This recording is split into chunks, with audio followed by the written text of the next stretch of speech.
વાત કરીશું માર્ચ 2026ના માસિક રાશિફળની। આ વિડીયોમાં આપણે ચર્ચા કરીશું મિથુન તથા કર્ક રાશિના જાતકોની। તો નમસ્કાર મિત્રો, અંબા એસ્ટ્રોલોજી ગુજરાતી ચેનલમાં આપ બધાનું ખૂબ ખૂબ હાર્દિક સ્વાગત છે। મિત્રો, નિયમિત જ્યોતિષ માર્ગદર્શનના વિડીયો તમને અમારી ચેનલ પર જોવા મળતા રહેશે, માટે અત્યારે જ અમારી ચેનલને સબસ્ક્રાઇબ કરો, આ વિડીયોને લાઇક અને શેર કરવાનું ભૂલશો નહીં।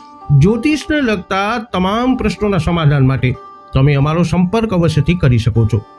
મિત્રો, આ માર્ચ મહિનો જીવનના વિભિન્ન ક્ષેત્રો માટે તમારા માટે કેવો રહેશે વિગતવાર જણાવીશું। તો આવો સર્વપ્રથમ જોઈ લઈએ આ મહિનાનું ગ્રહ ગોચર। આ મહિને સૂર્ય 15 માર્ચથી મીન રાશિમાં ગોચર કરશે, તો 3 માર્ચથી શુક્ર મીન રાશિમાં ગોચર કરશે। આ મહિને બુધ 3 ફેબ્રુઆરીથી કુંભ રાશિમાં ગોચર કરી રહ્યા છે અને મંગળ 23 ફેબ્રુઆરીથી કુંભ રાશિમાં ગોચર કરી રહ્યા છે।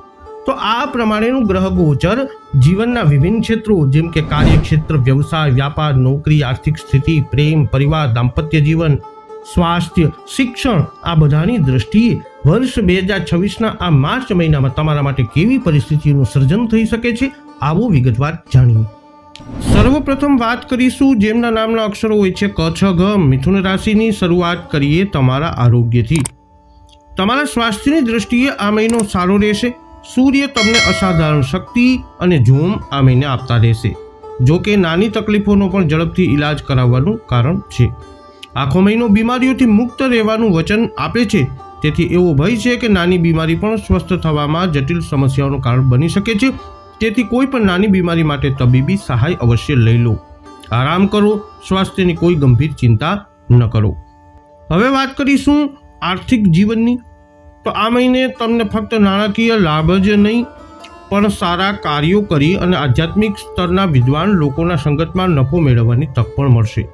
કોઈ પણ વિવાદ અથવા મુકદ્દમા જેમાં તમે સામેલ થઈ શકો છો તે તમારા પક્ષમાં જશે।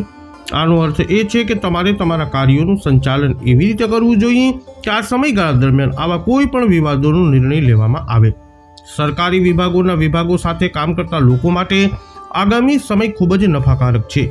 તેમણે આયોજિત રીતે તેનો મહત્તમ ઉપયોગ કરવો જોઈએ। વ્યવહારિક રીતે જોઈએ તો તમે બધા તમારા આયોજિત ઉદ્દેશ્યોને પ્રાપ્ત કરી શકશો। વધુમાં રોકાણ અને નવા સાહસો માટે વાતાવરણ ખૂબ અનુકૂળ રહેશે। હવે વાત કરીએ મિથુન રાશિના જાતકો કારકિર્દી, વ્યવસાય, વ્યાપારની। એક એવો મહિનો જેમાં તમારા વ્યાવસાયિક ભાવિ બહુ ઉજ્જવળ નથી। સંકેતો છે કે તમારે ખૂબ મહેનત કરવી પડશે અને તેમ છતાં તમને યોગ્ય પુરસ્કાર મળશે નહીં। સંપર્કો પણ ખૂબ મદદરૂપ નહીં થાય।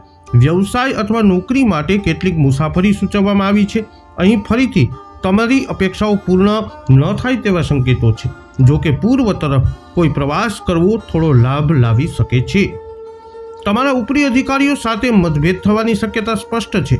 તમારે મુશ્કેલ પરિસ્થિતિઓનો અંદાજ લગાવી અને જરૂરી ઉપાયાત્મક પગલાં લઈ અને ટાળવું જોઈએ। એકંદરે એક મહિનો જે દરમિયાન તમારે તમારા કાર્યક્ષેત્રમાં થોડી કાળજીપૂર્વક આગળ વધવું જોઈએ। હવે વાત કરીએ મિથુન રાશિના વિદ્યાર્થીઓની શિક્ષણની। તો આ મહિને તમારા પ્રયત્નો તમારા શૈક્ષણિક પ્રયાસોમાં સમૃદ્ધ ફળ આપશે, કારણ કે નક્ષત્રો ઉત્સાહી મૂડમાં છે। ઉચ્ચ શિક્ષણ માટે જઈ રહેલા લોકો માટે ખાસ કરીને ખૂબ જ સારું પ્રદર્શન કરવાની આશા રાખી શકાય છે, જેમાં આવરી લેવામાં આવેલી શિષ્યવૃત્તિ અથવા ફેલોશિપ પણ જીતી શકાય છે। તમારામાંથી મોટા ભાગના લોકો માનસિક રીતે સંકુચિત રહેશો, જે ઝડપથી શીખવામાં મદદ કરશે। કાયદાનો અભ્યાસ કરતા લોકો માટે પણ આ સમય અનુકૂળ છે।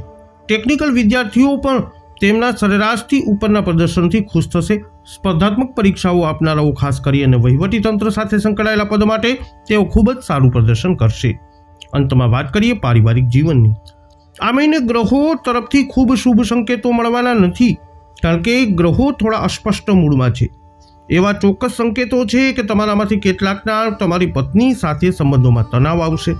બાળકો તમારી મુશ્કેલીઓમાં વધારો કરશે અને તેમની પ્રવૃત્તિઓ પર કાળજીપૂર્વક દેખરેખ રાખવાની જરૂરત પડશે। આ માટે તેમના કાર્યો પર વધુ ધ્યાન આપવાની જરૂરત પડશે। વધુમાં એવી સ્પષ્ટ શક્યતાઓ છે કે તમારામાંથી કેટલાકના તમારા પિતા સાથે સંબંધો તણાવપૂર્ણ બને। આ ખૂબ જ અપ્રિય ઘટના હશે અને તેથી તમારે આવી ઘટના ટાળવા માટે પ્રયત્નશીલ રહેવું જોઈએ। મુશ્કેલીના સ્થળોથી દૂર રહો અને ઉશ્કેરાઈને સંઘર્ષમાં આવવાનો ઇનકાર કરો। હવે વાત કરીશું જેમના નામના અક્ષરો હોય છે ડ અને હ, કર્ક રાશિની। શરૂઆત કરીએ તમારા આરોગ્યથી। આ મહિનો એવો છે કે તમારે તમારા સ્વાસ્થ્યનું ધ્યાન રાખવાની જરૂરત છે। આ ખાસ કરીને એવા લોકો માટે સાચું છે જેઓ મસા, પિત્તાશય વગેરેથી પીડાય છે, કારણ કે સૂર્યની પ્રતિકૂળ નક્ષત્રીય ગોઠવણી તમને આ મહિને મળનારી શક્તિ અને જોમથી વંચિત રાખી શકે છે. વધુમાં સ્વસ્થતા ધીમી અને કંટાળાજનક રહેવાની શક્યતા છે. તેથી સમય બગાડ્યા વિના તમારી બીમારીઓની સારવાર કરવી તમારા માટે મહત્વપૂર્ણ રહેશે. કોઈ પણ ગૂંચવણોની શક્યતા ઘટાડવા માટે સ્વસ્થ જીવનશૈલી જાળવો અને વધુ સાવચેતી રાખો. એકંદરે આ મહિનો ખૂબ અનુકૂળ નથી અને તમારે આ સમય દરમિયાન સાવધાની રાખવી જોઈએ, જેમ સૂચવવામાં આવ્યું છે. હવે વાત કરીએ આર્થિક જીવનની. આવનારો સમય તમારા નાણાકીય ભવિષ્ય માટે બિલકુલ અનુકૂળ નથી. તમે જે પણ વિવાદ કે મુકદ્દમામાં ફસાશો તે લગભગ ચોક્કસપણે તમારી વિરુદ્ધ જશે.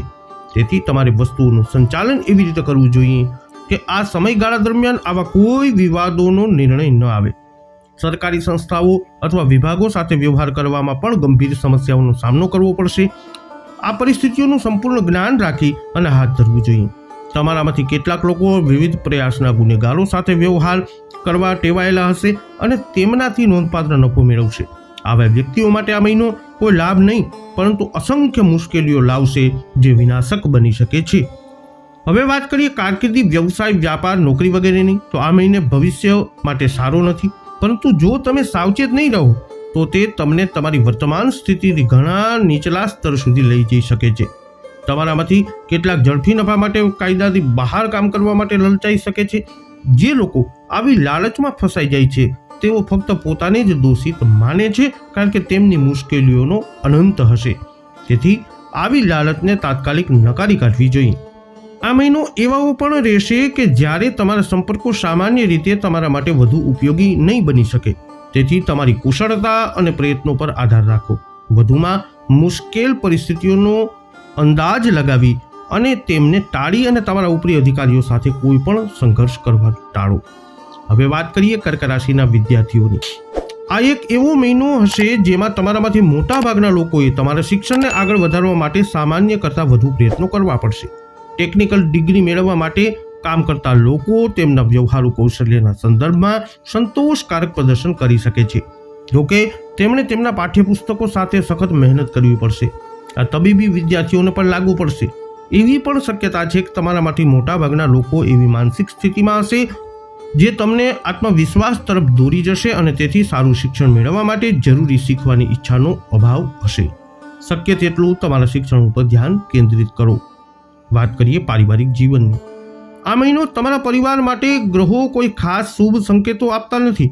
એવી પ્રબળ શક્યતા છે કે તમારામાંથી કેટલાકને તમારા પિતા સાથે ગંભીર મતભેદ થઈ શકે છે. તેથી તમારે એવી રીતે કાર્ય કરવું જોઈએ કે જેથી તમારા વડીલો સાથે કોઈ તકરાર ન થાય. ખર્ચાઓ તમને ખૂબ તણાવ પણ આપી શકે છે અને તમારા વચનો પૂરા કરવા માટે તમારા પરિવાર પાસેથી પૈસા ઉધાર લેવાની પણ ફરજ પડી શકે છે. અહીં પણ કાળજીપૂર્વક આયોજન કરવાથી તમને મુશ્કેલી ટાળવામાં મદદ મળશે. તેથી તમારા ખર્ચાઓનું સંચાલન કરવામાં ખૂબ કાળજી રાખો. તો મિથુન તથા કર્ક રાશિના જાતકો, વૈદિક જ્યોતિષશાસ્ત્ર અનુસાર માર્ચ 2026નું ગ્રહ ગોચર તમારા માટે કંઈક આવી પરિસ્થિતિઓનું કરી શકે છે નિર્માણ. આ વિડીયો અંગેના તમારા અભિપ્રાય, તમારા મંતવ્ય કોમેન્ટમાં જણાવજો. વિડીયોને લાઇક કરજો, શેર કરજો. હજુ સુધી આપે અમારી ચેનલ સબસ્ક્રાઇબ નથી કરી તો અવશ્ય કરી લેજો. ફરી મળીશું નવા વિડીયોમાં. જય અંબે.